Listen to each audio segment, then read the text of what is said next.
At 5:09 Friday morning, Noah's ticket was scanned as the driver called final boarding. Evelyn ran through South Station holding his abandoned intern badge, the second fork from her lunchbox, and the house key she had trusted no one with since James died. She stepped between Noah and the bus and opened her hand. "You have a place if you choose to stay." Noah looked at the key, then at the open bus door. Would he take it?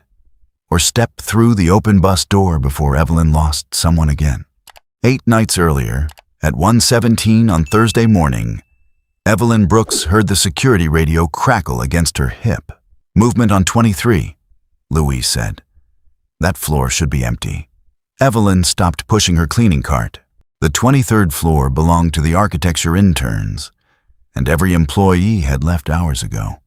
At least, that was what the building records were supposed to show. "I'm already up here," she answered. "I'll check it." The overhead lights dimmed as she moved through rows of sleeping computers and half-finished models.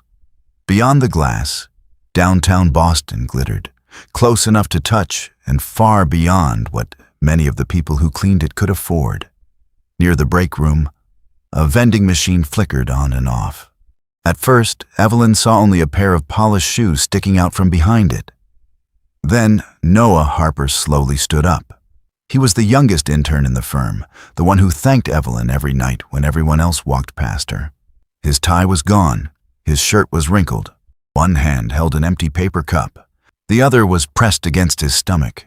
"What are you doing here?" Evelyn whispered. "I was finishing my model." At 1 in the morning? Noah opened his mouth, but the radio interrupted him. "I'm coming up," Louise said. Camera caught somebody near the break room. Noah reached for his backpack. It slipped from his shoulder and hit the floor. A toothbrush rolled out. Then a clean shirt, a phone charger, a pair of socks. Everything had been folded tightly enough to fit inside one bag.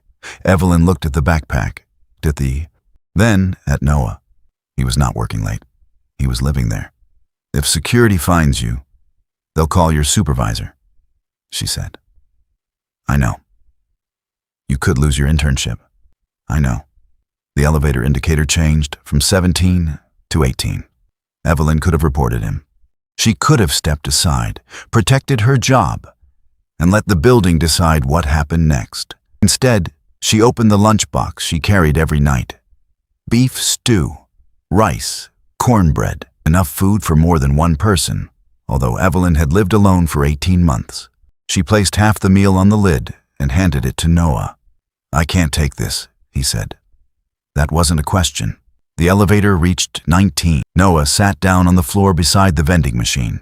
Evelyn sat across from him, close enough to block him from the hallway. A perfectly good table stood 10 feet away. 3 chairs surrounded it. One of them had been pulled back, as if someone had just left. Noah ate too quickly at first. Then he slowed down, embarrassed by his own hunger. Evelyn pretended not to notice. "You do this every night?" he asked. "Do what?" "Bring dinner up here." "I work nights. People eat when they work." "That's not what I meant." The elevator reached 22. Noah looked at the empty chair. Then he looked back at Evelyn. "Why do you always eat alone?" For the first time since finding him, Evelyn had no answer ready. Her hand tightened around the second fork inside her lunchbox. No one at the firm knew why she never used the break room table. No one knew why she volunteered for every night shift. And no one knew that. Back at her apartment, another chair had remained untouched since the night her husband died. The elevator chimed. Louise had arrived. Evelyn closed the lunchbox and pointed toward the supply room. "Take the food." "What about you?" "I said take it." Noah moved toward the door, but Evelyn caught his arm. "If I do this," she whispered, "you tell me the truth before sunrise." Noah stared at her. Then he nodded. Evelyn pushed him inside, just as the elevator doors opened. Luis Ortega stepped out with a flashlight and a ring of keys. He had worked nights almost as long as Evelyn and noticed more than he admitted. "You see anybody?" Conference room B was open. Probably tripped the sensor. Luis checked the latch, then glanced at the half-empty lunchbox. "Facilities is doing a full camera recalibration next Thursday night," he said. "No blind spots after midnight." He held Evelyn's gaze for a second. Call me if the ghost comes back. Only after the elevator dropped several floors did Evelyn open the supply room. Noah stepped out slowly. You lied for me, he said. I delayed a conversation. Don't make it sound noble. I'm sorry. That word is not an explanation. Noah looked down at the food still balanced in his hands. Evelyn pointed toward the table. Sit. He chose the chair farthest from the one that had been pulled back. Evelyn remained standing. What happened to your apartment? She asked. It wasn't my apartment. What happened to wherever you were sleeping? Noah rubbed his thumb along the edge of the lunchbox lid. The room was a sublet. The person who rented it to me wasn't allowed to. The owner found out and changed the locks. When? Monday afternoon. It was now early Thursday. You spent Monday night at the terminal? At South Station. Tuesday and Wednesday, I stayed here. Evelyn's face did not change, but her fingers tightened around the handle of the cleaning cart. Why didn't you call somebody? I did. Who? 3 places. One wanted a deposit I don't have. One said the room was already gone. The last one stopped answering. Your family? Noah's jaw hardened. My mother thinks the firm arranged housing. And did the firm arrange housing? They gave us a list. That is not housing. No. Your supervisor? If Aaron finds out, he'll think I can't manage my own life. You are sleeping beside a printer, Noah. I know what it looks like. It looks like you need help. He flinched as if she had insulted him. Evelyn recognized the reaction because she had worn it herself for 18 months. My first check comes tomorrow, he said. I just need to get through one more night. And the presentation next Friday. If I do well, there may be a junior position. Once I have a real salary, I can get another place. You think you can work all day, sleep 2 hours at a time, hide from security, and build a presentation that decides your future? I think I have to. Evelyn studied him. His face was too pale. There were dark half-moons beneath his eyes. He had polished his shoes, ironed the front of his shirt, and packed the rest of his life into one bag. He had done everything required to look like a young man who belonged in the building except have somewhere to go when the building closed. You stay in this room until 5:45, she said. Noah looked up. You do not wander through the building. You keep your things with you. If Luis opens that door, you tell him the truth. At 6, you leave through the lobby with everyone else. I will not lie twice. You're letting me stay? I am letting you make it to sunrise. Why? Evelyn closed the lunchbox, because nobody should have to explain hunger before they are allowed to eat. She turned back to her cart. And because you promised me the truth. Noah watched her push the cart down the corridor. He did not know why Evelyn avoided her own kitchen, and she had no intention of telling him. By 5:45, Noah had washed the lunchbox lid, dried it with paper towels, and placed it on Evelyn's cart. When she found it, there was a square of drafting paper beneath it. I'll pay you back, he had written. Evelyn took a pen from the reception desk and wrote on the other side. Food isn't alone. She left the note on his keyboard. At sunrise, Noah re-entered through the lobby with the day staff, carrying his backpack as if he had come from home. From a distance, he looked like any other intern arriving early. Evelyn's phone vibrated. Maya. Dinner Sunday. No excuses. Caleb made you a place card. The photograph showed her 7-year-old grandson holding a paper labeled Grandma. Evelyn watched until the screen dimmed, then put the phone away. At home, James's jacket still hung by the door. His red mug remained beside her black one, and his chair faced hers at the kitchen table. Evelyn ate standing at the counter and slept behind closed curtains. That evening, she found Noah's blanket, shampoo, and clean shirt hidden beneath a conference room sink. He had not left. He had simply learned to hide better. If you believe a person's worth is often revealed in the moments no one else sees, subscribe to True Worth Films, because before this night ended, Evelyn would learn that seeing someone was not the same as being ready to let them see you. She found Noah on the emergency stairwell between floors 22 and 23. He was sitting on the landing with a sketchbook open on his knees. You moved your things, she said. He looked up. You said that room could not be used again. I told you to leave before 6. I did. And then you came back. I work here. You know what I mean? Noah closed the sketchbook. My check didn't come. Why? Payroll says my bank information was entered wrong. They can fix it Monday. Evelyn exhaled through her nose. That is 3 more nights. I know.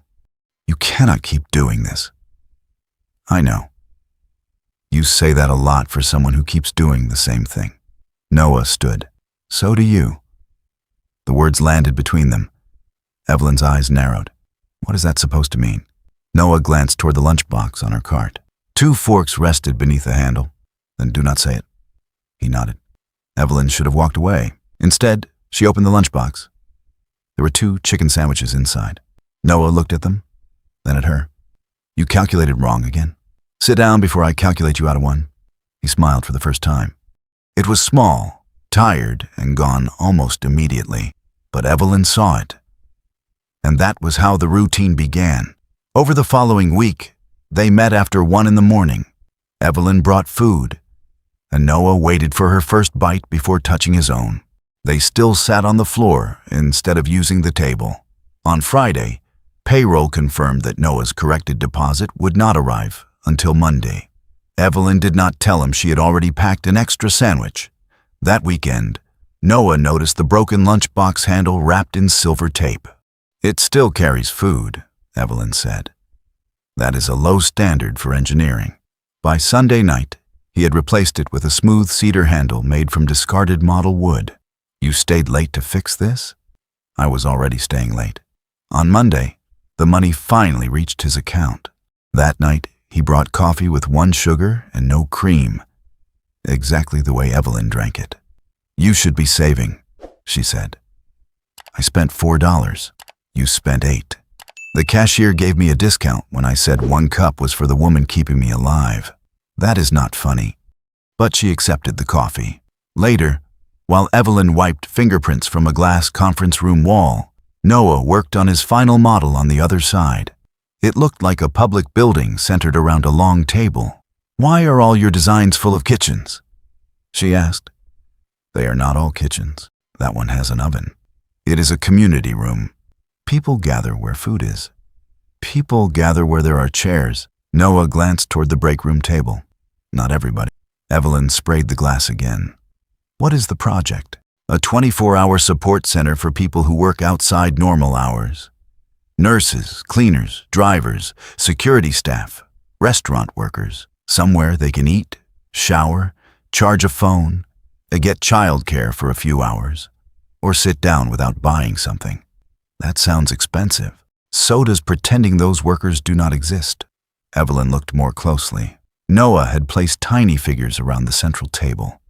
A woman with a mop, a man in a reflective vest, a nurse, a delivery rider, and a child with a backpack. You put cleaners in the front room, she said. Why would I put them in the back? On Tuesday afternoon, Aaron Whitaker found Noah asleep over the model, his forehead crushing a miniature wall. You have talent, Aaron said. But if you are late again, there will be no final presentation. That night, Noah tried to rebuild the wall with shaking hands. Evelyn took the foam board from him. Eat first. I did not ask you to manage me. No. You hid in my workplace until your hunger did the asking. Noah's face reddened, and he walked away. Evelyn regretted the words. She later left food beside the model with a note. I was wrong to say it that way. By 4, the food was gone. Beneath the lunchbox, Noah had written, You were not wrong that I needed to eat. On Wednesday, they split a piece of bread, each trying to leave the larger half for the other. When they noticed, they laughed. Evelyn's phone vibrated. Maya was calling. She silenced it, but a message followed. Caleb's school performance is tonight at 6. He asked for you himself. You should answer. Noah said, I'm working later. You do not start until 8. Noah. He stopped, but the question remained. That afternoon, Luis held up 2 coffee cups, labeled Evelyn and Noah. Facilities tests every camera tomorrow at midnight, he said. If someone is here without authorization, I cannot ignore it. Evelyn told Noah the arrangement had to end before Thursday night. I called a shelter, he said. Check-in would make me miss half the workday, and there is no guarantee of a bed. Then call your mother, or tell Aaron. No. What solution is left? Noah looked toward his model. Finish. Evelyn knew work could postpone a problem. It could not settle it. Late Wednesday afternoon, Caleb left a voicemail. Grandma, I'm the tree that tells everyone where the lost bird lives. It starts before your work. I saved you a seat. Evelyn drove within 4 blocks of the school. At a red light, she watched families carry flowers and children in costumes across the street. She could have turned right. Instead, she drove straight. In the office garage, she listened to Maya's message. He kept looking at the empty seat, Mom. I am done making excuses for you. A second message arrived a few minutes later. I'm taking the casserole Caleb made to your apartment tomorrow afternoon. I still have my spare key. I'm leaving it in your refrigerator whether you answer me or not. Evelyn closed her eyes. When she reached the 23rd floor, the break room table had been moved. 2 chairs faced each other. A paper plate sat in front of each one. Noah stood beside the table wearing a clean shirt and an expression that was too hopeful to be safe. What is this? Evelyn asked. Dinner. You cooked? I assembled. On the plates were grilled cheese sandwiches, sliced apples, and small cups of tomato soup from the shop downstairs. You spent money on this? I received the rest of my check. Then save it. I did. This cost less than 1 night in a hotel and more than nothing. I thought that was an acceptable range. Evelyn remained near the doorway. Noah pulled out a chair. I sit enough at home. That is a lie. Her eyes sharpened. I have seen your shoes after an 8-hour shift. You sit less than anyone in this building. That does not give you permission to order me around. You ordered me to eat. You are starving. And you are tired. I am working. You are hiding. The word changed the air. Evelyn's gaze moved to the empty chair across from Noah. For a moment, it was not a gray office chair beneath fluorescent lights. It was oak, with a worn mark on one arm where James used to rest his hand. She could see his plate, his red mug, the folded newspaper he had never finished that last evening. Evelyn stepped backward. Noah released the chair. I'm sorry, he said. I thought if I made dinner, maybe you would answer. Answer what? The question from the first night. Evelyn turned toward her cart. Noah, you still have not answered me. She gripped the cart handle. The cedar wood he had fitted there pressed into her palm. Because I prefer it. No, you don't. You do not know what I prefer. I know you cook for 2. I know you bring 2 forks. I know your daughter calls, and every time she does, you find another floor to clean. I know there is a chair in every room you refuse to use. Evelyn turned on him. You know nothing about my family? No, because you will not tell me. That is my right. Yes, Noah's voice softened. And it was my right not to tell anyone I had nowhere to sleep. You still said hiding was not a solution. Evelyn stared at him. The building hummed around them. 23 stories below, cars moved through the city like blood through veins. Somewhere in the stairwell, a door closed. Noah did not move closer. He simply waited. Evelyn had avoided that answer for 18 months. At last, she walked to the table. She did not sit. She rested both hands on the back of the chair. My husband's name was James, she said. Noah lowered his eyes, as if the name itself deserved privacy. We were married 29 years. He worked days, I worked nights. It was how we managed bills, then how we managed Maya, then how we managed everything after Maya was grown. We said we would change it eventually.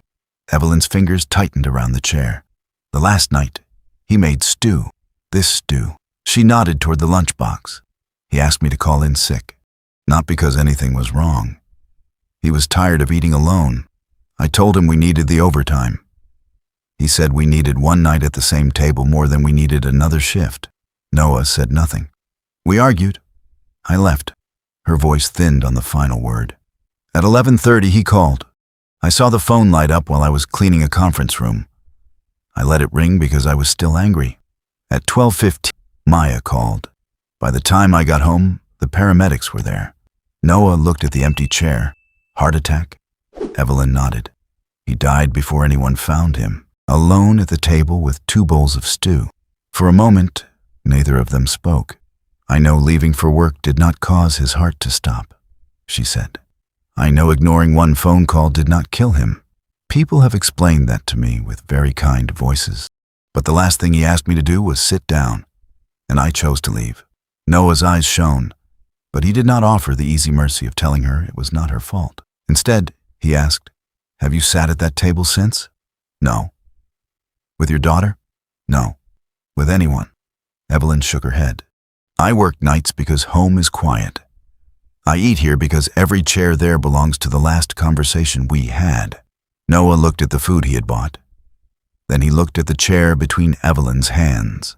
"My mother sold her car to help me come here," he said. Evelyn raised her eyes. "She works at a diner outside Worcester. She told everybody her son got an internship at one of the best firms in Boston. She thinks the company put me in a residence with other interns. Every night she texts and asks what the kitchen is like." His mouth twisted. "I send pictures from this break room." Evelyn's expression changed. "I told myself I was protecting her. But really, I cannot stand the thought that she gave up the only valuable thing she owned. And I still could not make it work. You did not fail because somebody changed a lock. And you did not fail because you went to work." Evelyn looked away. Each had demanded honesty from the other, while avoiding the same conversation at home. Noah reached for the chair across from him. Then he paused. He moved it away. Instead, he brought another chair from the wall and placed it beside his, not opposite it. "You do not have to sit across from an empty place," he said. Evelyn looked at the chair beside him. The table was too small for both chairs on one side, and their elbows would touch. Noah sat first. He picked up his sandwich, but did not eat. Evelyn lowered herself into the chair beside him. The movement took only seconds, but Evelyn had resisted it for 18 months. Noah slid 1 cup of soup toward her. They ate without speaking. Halfway through the meal, Evelyn realized her hands had stopped shaking. If you have ever seen one honest question open a door that had been closed for years, subscribe to True Worth Films and stay with their story.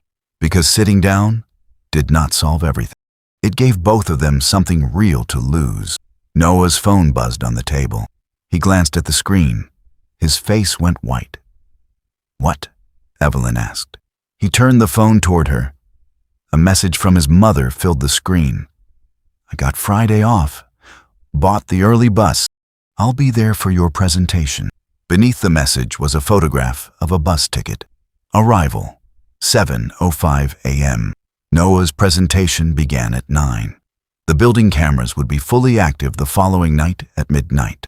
And early Friday morning, the woman he had lied to every night would arrive expecting to see the life he had invented. Noah stood so quickly that his chair scraped against the floor. "I need to call her." "Yes." He unlocked the phone. Then he locked it again. "I can't." "You can." "What do I say?" "Hi, Mom. The residence I told you about is actually a supply closet, and the kitchen photos are from the office where I have been sleeping illegally. You say the first true sentence, then the next one. That is easy for you to say."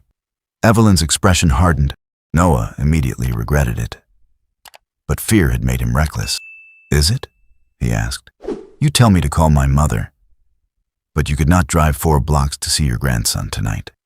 Evelyn stood. "That is none of your business. You made my life your business the moment you opened that lunchbox, and I can close it." Noah flinched. The words were crueler than she intended, and both of them knew it. Evelyn gathered the paper plates. "Finish your model," she said. She pushed the cart out of the break room without looking back. For the rest of the shift, she cleaned faster than usual. She worked faster whenever she did not want to think.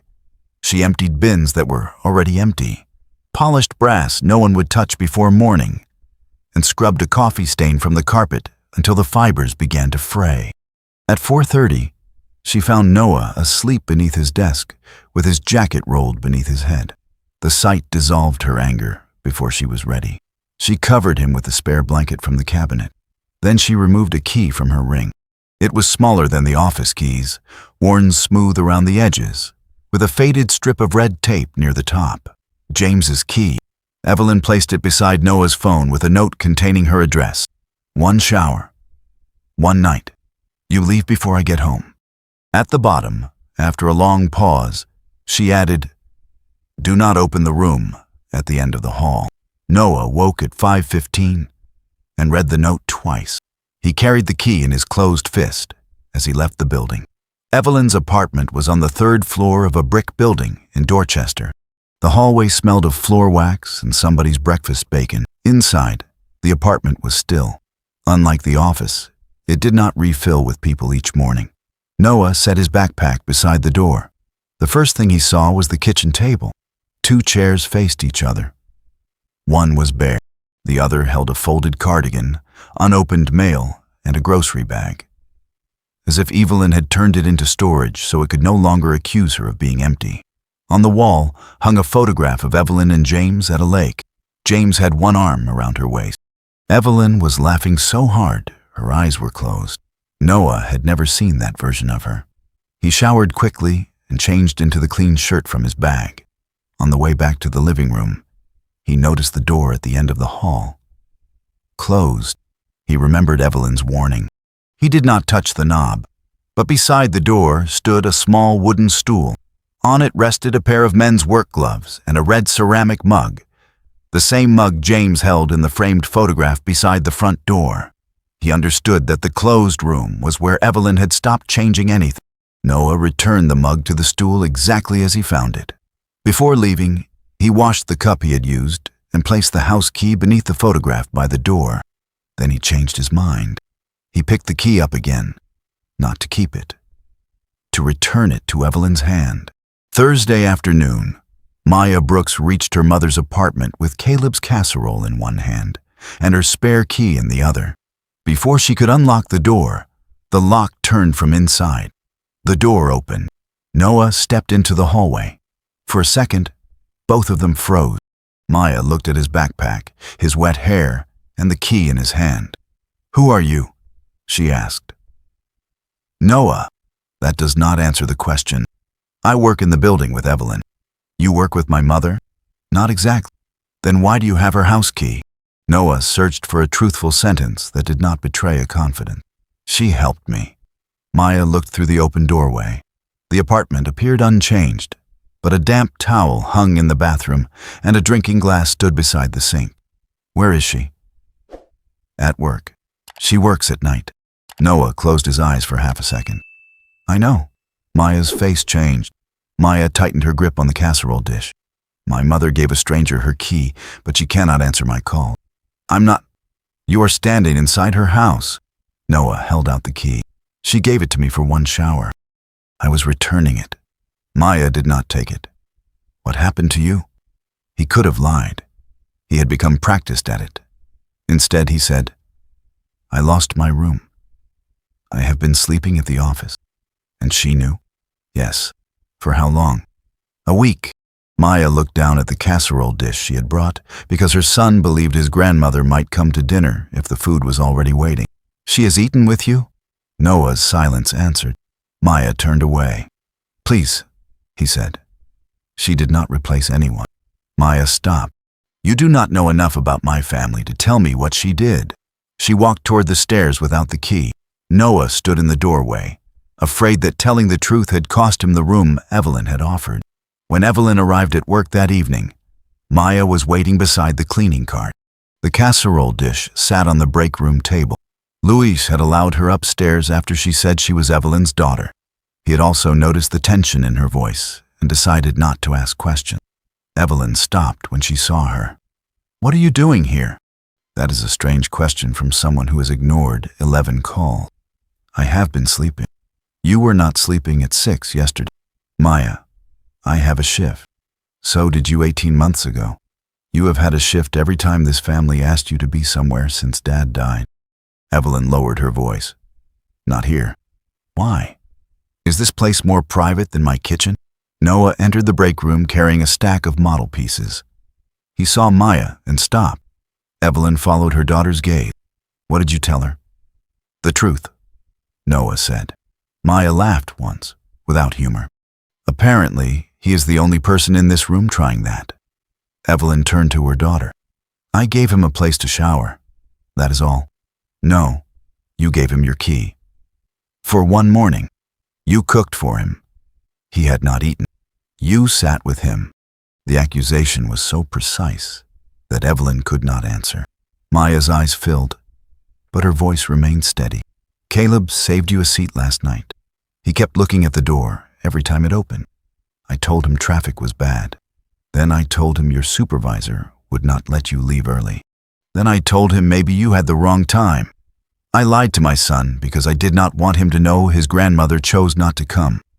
I did not choose. You drove past the school. Evelyn stared at her. I saw your car at the light. Maya's chin trembled. You found a way to sit with a stranger every night, but you could not sit with your own family once. Noah looked away.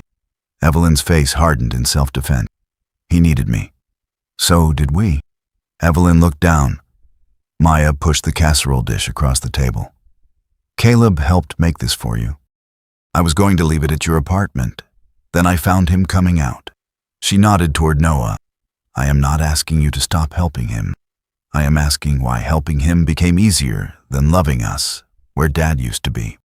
You kept telling us you could not be near anyone, then proved every night that you could, just not near the people who remember him.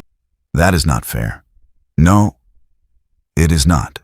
Maya picked up her coat. None of this is fair. But you are the only one who has decided we all have to keep losing you, because he died. She walked out. Evelyn did not follow. Noah waited until the elevator doors closed. I'm sorry, he said. You should not have been in my house when she arrived. I left before 5. You should not have answered her question. You made telling the truth a rule, not my truth. Noah set the key on the table. I did not tell her about James. You did not have to. Evelyn looked at the key as if it had betrayed her by existing in another person's hand. Noah's phone vibrated. A message from Aaron. Mandatory building closure tonight at midnight. Camera calibration and security inspection.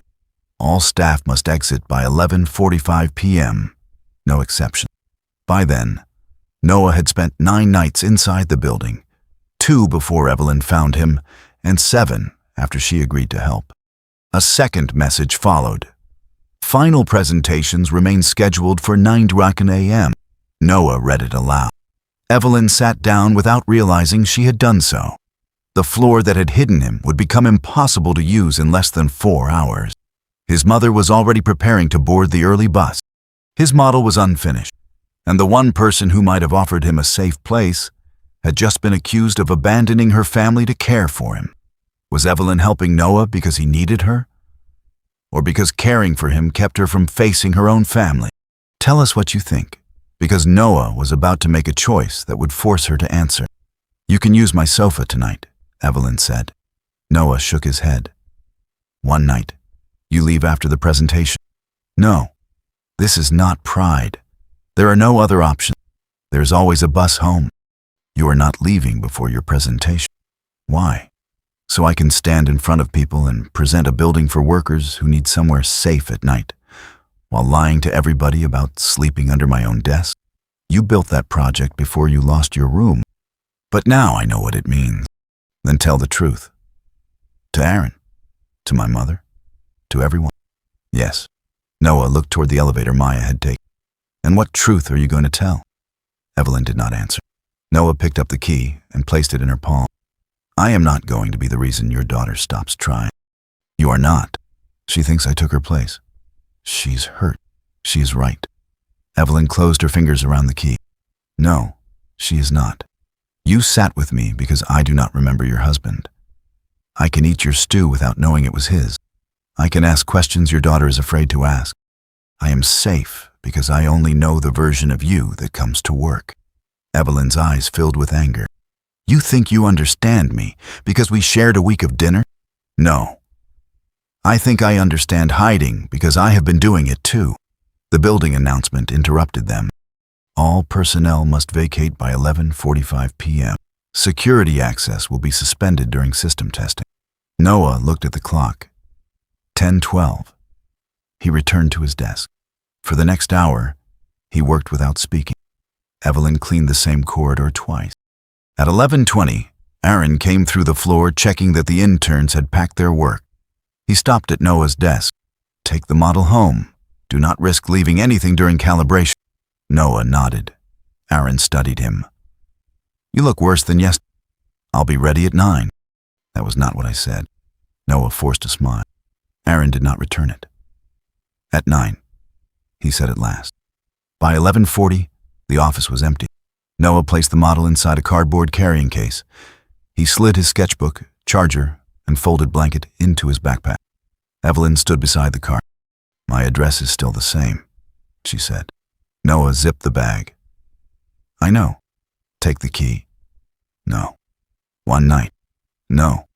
You think leaving makes you less of a burden. It only makes other people carry the question of where you went." Noah looked at her. "That sounds like something you should tell your..." He lifted the model case. Evelyn moved to block him. "Do not walk out of this building without a place to go." "I have a place." "Where?" "Home. Your mother is coming here. She will get off the bus and find a message. You will miss your presentation." "Then I miss it." "You worked too hard." "So did she. I should have told her before she sold the car." "No." He stepped around her. "I am not disappearing," he said. "I am stopping the lie."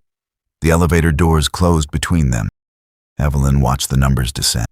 22, 21, 20. She could have called Luis and asked him to stop Noah in the lobby. She could have followed.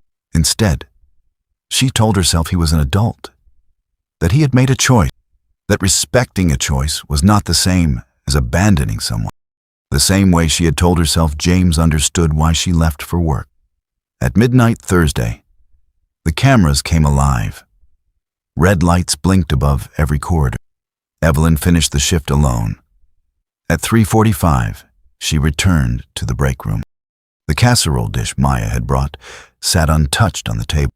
Beside it were 3 objects: James's key, the second fork from Evelyn's lunchbox, and Noah's intern badge.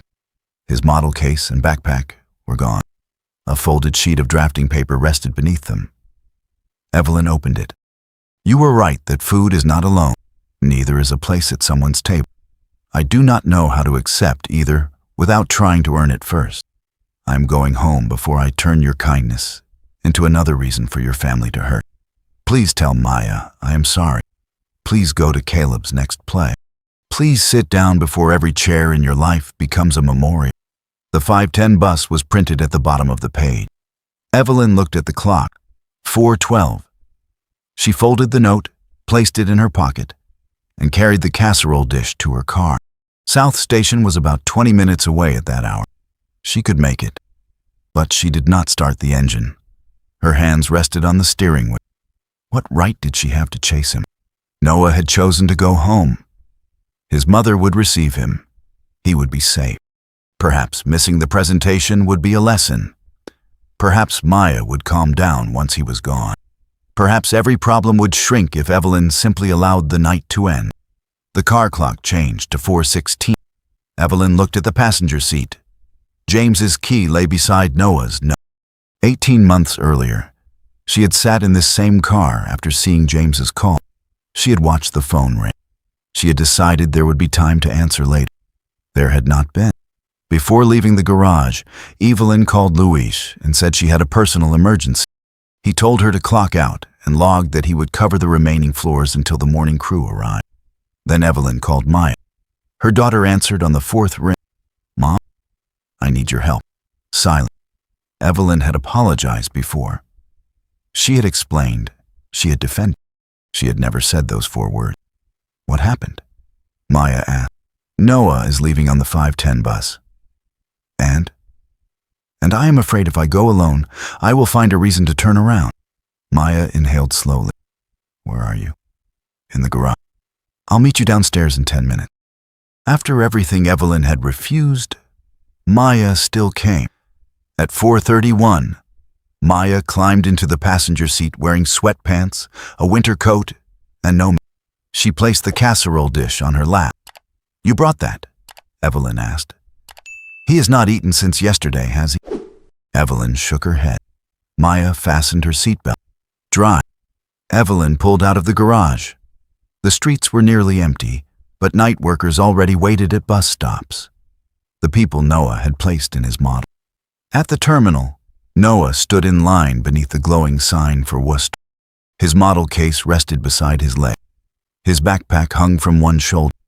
The bus doors were open, and the driver was checking tickets. Noah's phone showed 12 missed calls, 3 from Evelyn, 4 from his mother, 5 from Aaron, who had found the intern badge on Noah's desk after security notified him that it had not been returned properly. Noah ignored them all. He had spent a week telling himself the next completed task would restore control. Get the check, finish the model, survive the inspection, reach the presentation.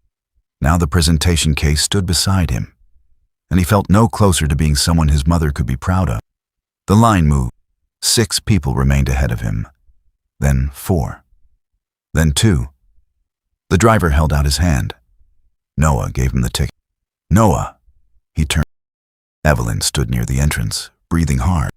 Maya was beside her, holding the casserole dish. For a second, Noah looked more frightened than relieved. "You shouldn't be here," he said. Evelyn walked toward him. "Neither should you. This is my bus. Your presentation is in 4 hours, and I'm not going. That is not a decision. That is a punishment. It is my consequence." "For losing a room? For lying?" Evelyn stopped in front of him. "Then tell the truth. Do not destroy the thing you worked for and call that honest." Noah looked at Maya. "I am sorry." Maya shifted the casserole dish to one arm. "For what?" "For being in your mother's house. For making things worse. You did not make 18 months worse in 1 week." Noah glanced at Evelyn. Maya continued. "I was angry because she gave you something she kept refusing us. But that was not your fault. You did not take my place." Evelyn's voice broke. "No one took anyone's place." She opened her hand. James's key lay in her palm. "I gave you this because I thought one night would be easier than admitting I wanted you safe. Then Maya confronted me, and I blamed you because blaming you was easier than hearing her." Noah shook his head. "I cannot live in your house while your family thinks I am replacing your husband. You are not replacing James. Then what am I?" Evelyn looked at him for a long moment. "You are the young man who was hungry when I had food. You are the person who fixed my lunchbox when I did not ask. You are the only one rude enough to move a chair instead of letting me hide behind it." Despite Noah almost smiled. Evelyn stepped close. "And you are someone I care about. That does not make you my son. It does not make me your mother.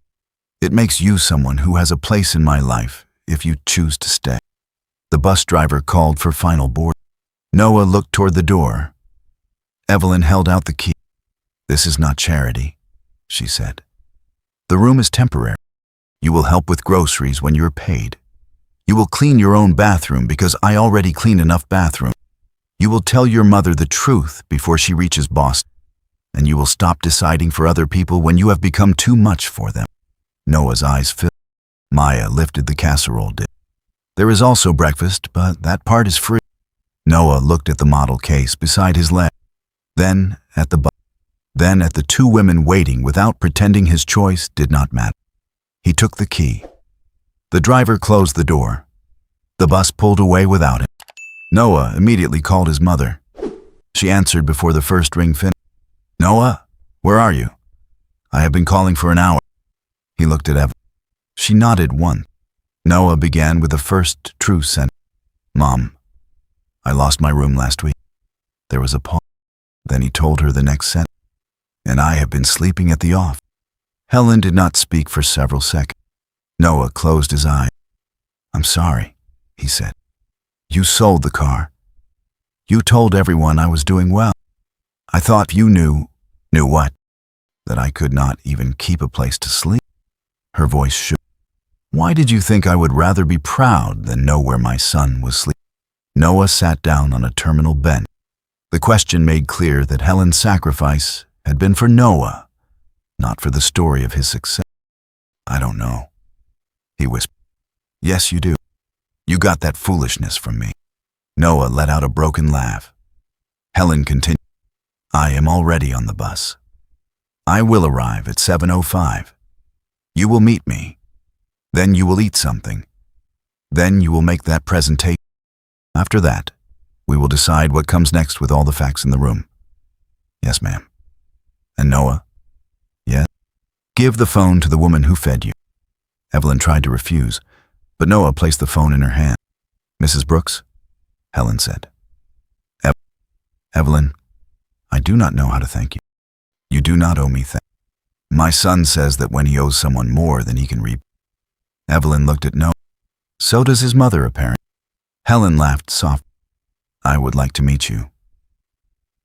"At 7:05, Evelyn said. "I'll be there." At 7:05. Friday morning, Helen's coach from Worcester pulled into South. By 7:30, 4 people were sitting around a plastic terminal table eating Maya's casserole with disposable forks. Helen Harper was smaller than Noah and twice as direct. She hugged him before she spoke, then held his face between both hands and inspected him as if checking for damage. She cried when he apologized. She also slapped his shoulder when he admitted he had been using break room photographs to fake an apartment. "You could have at least chosen a kitchen with curtains," she said. Maya laughed. Evelyn did too. Noah watched the two families meet over reheated food beneath fluorescent light. It was not the morning Noah had promised her. But no one at the table had to keep lying. At 8:20, they reached the front. Aaron waited in the lobby holding Noah's intern bag. "You left this," he said. Noah took it. "I was leaving." "I gathered that. I need to tell you something before the presentation." Aaron looked at the model case, then at Helen, Evelyn, and Maya. "You have 30 minutes. Noah told him. Evelyn then admitted that she had found Noah the previous Thursday, lied to Luis about the movement on the floor, allowed him to remain until sunrise, and failed to report that he returned the following night. "I should have reported it," she said. "I was trying to keep him safe, but I created another risk." Aaron listened without interrupting. When they finished, his face remained serious. "Noah, you violated building policy and failed to tell anyone when a housing problem began affecting your work." "I know." He turned to Evelyn. "And you concealed an unauthorized occupant, gave false information to security, and failed to report him after learning that he had returned. Yes, you will receive a formal written warning and complete security return." Luis reported what he saw and followed the information he was given. "This will not be placed on him." Evelyn nodded. "It shouldn't be." Aaron looked back at Noah. "You will also receive a formal warning. There may be further consequences regardless of your presentation." "I understand." Aaron held out the bag. "But the presentation still exists. Are you ready to give it?" Noah looked at the people behind him. "No." Aaron raised an eyebrow. Noah tightened his grip on the model case. "But I am ready to stop hiding." At 9 Friday morning, Noah stood before 3 partners, Aaron, the other interns, and a wall-sized projection of his design. His hands trembled during the first sentence. Then he looked through the glass wall. Evelyn stood in the corridor in her navy cleaning uniform. Helen held the strap of her purse with both hands. Maya had called Caleb's school to say she would be late for work. Luis watched from the lobby monitor downstairs. Noah removed the first cover from his monitor. At night, he began. "The city does not stop. It changes work." He described the nurses, cleaners, drivers, guards, kitchen staff, interns, and parents who moved through buildings after the people with offices went home. He showed a center with showers, lockers, childcare, quiet rooms, charging stations, and a kitchen open 24 hours. Then he revealed the central table. 2 chairs sat on one side. One chair rested slightly apart, waiting to be moved. "I called this project the second chair," Noah said, "because support is not only a service, Sometimes it is the physical proof that someone expected you to arrive. He did not tell the room every detail of the past week. He did not need to. The design had changed. It was no longer an abstract exercise in community planning. Every hallway had a sight line that protected privacy without creating hidden corners. Every sleeping room could be entered without crossing a public line. The kitchen table stood at the center, not because food solved hardship, but because people told the truth differently when they were allowed to sit down. The partners asked hard questions. How would it be fun? How would security work? How would the building avoid becoming another temporary shelter with permanent neglect? Noah answered what he could. When he did not know, he said so. Aaron watched the difference. Before, Noah had treated uncertainty as exposure.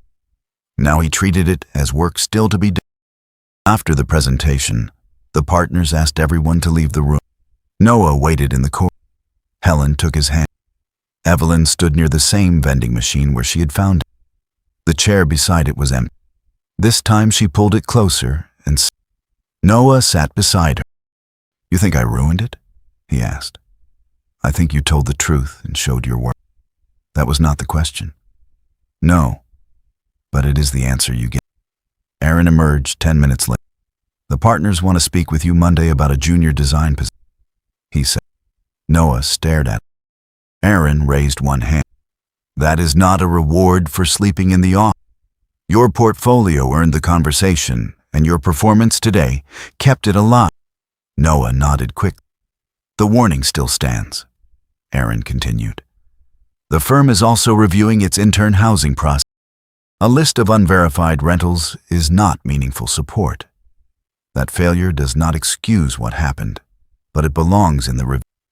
He looked at Evelyn. "Your written warning and retraining will be handled with facilities on Monday." "I understand. Care does not remove responsibility," Aaron said. "But responsibility does not make the care meaningless." Evelyn accepted that without defending herself. Aaron turned back to Noah. "And if a problem threatens your work, telling your supervisor before it becomes a crisis is not incompetent." "I understand. I hope so. I do not enjoy morning surprise." Aaron walked away. Noah looked at his mother. Helen opened her arms. He stepped into them. Evelyn watched, smiled. Then Maya touched her shoulder. "We still have something to do," she said. That afternoon, Evelyn returned home with Maya, Noah, and they stood in the hallway before the closed room. Evelyn held James's key, although the room did not require it. The key opened the apartment, not the room, but Evelyn had carried it there anyway. "I do not want to erase him," she said. Maya's eyes. "I do not either." Noah remained several steps back. "This can wait," he said. Evelyn shook her head. "No. Waiting is how rooms become too." She opened the door. Dust floated in the afternoon. James's shirts hung in the closet. His watch rested on the dresser. A book lay face down beside the bed, still open to the page he had been. Evelyn touched the cover. For 18 months, Evelyn had treated every object as if moving it would be a betrayal. Now she was ready to let the room change. They did not empty the room that they began. Maya chose 3 shirts to keep. Helen folded the rest into boxes for donation. Noah repaired a loose drawer hanger. Evelyn placed James's watch, red mug, and the photograph from the lake into a wooden chair. At sunset, there was space in the closet. Space beside the bed. Space for Noah's backpack to rest somewhere other than beneath a desk. By sunset, the room still held James's history, but it was part of the house again. 3 weeks later, Noah began the junior design position. He paid Evelyn a modest amount for the room, helped with groceries, arrived early for work, and called Helen every night. Maya and Caleb started coming for Sunday. The first meals were awkward, but they kept. When Caleb asked why James's chair was still empty, Evelyn told him she had been afraid that sitting there would mean forgetting his grandfather. "Did Grandpa only sit in chairs?" Caleb asked. Evelyn almost smiled. "No." "Then you can remember him somewhere else." The following Sunday, Evelyn sat in the chair again. A month later, Noah moved into a small apartment near the He returned to James's key, but Evelyn closed his fingers around. "Use the front door on Sundays," she said. That evening, both families gathered at Evelyn's apartment. Helen brought pie, Maya brought salad, and Noah arrived with a new chair built from discarded oak sand. It did not match the Evelyn carried in the same lunchbox she had used the night she found him. The repaired cedar handle had darkened with use, and inside was James's. Before dinner, Evelyn opened James's room again. Some of his belongings had been donated, some stored carefully, and some remained. Noah's backpack no longer sat beside the bed, but the room was open, clean, and part of the house again. At the table, the new chair waited beside the other. James's chair stood across from it. She walked around the table, pulled it out, and sat down. She was not giving his place away. She was occupying the life that had continued after. Noah placed the new chair between Helen and Caleb. "No one took anyone's place," Evelyn said. Caleb looked at the food. "Are we going to pray, or just keep being emotional?" Everyone laughed. Evelyn thanked God for James, for Maya and Caleb, for Helen, and for the hungry intern who had asked why she ate alone. The first time Evelyn and Noah shared dinner, they sat on the floor with one lunchbox between them. Now both families filled the table, and every chair had a purpose. Do you believe family is defined by blood, by history, or by the people who keep showing up? Tell us in the comments. Subscribe to True Worth Films for more emotional stories about dignity, courage, care, and belonging.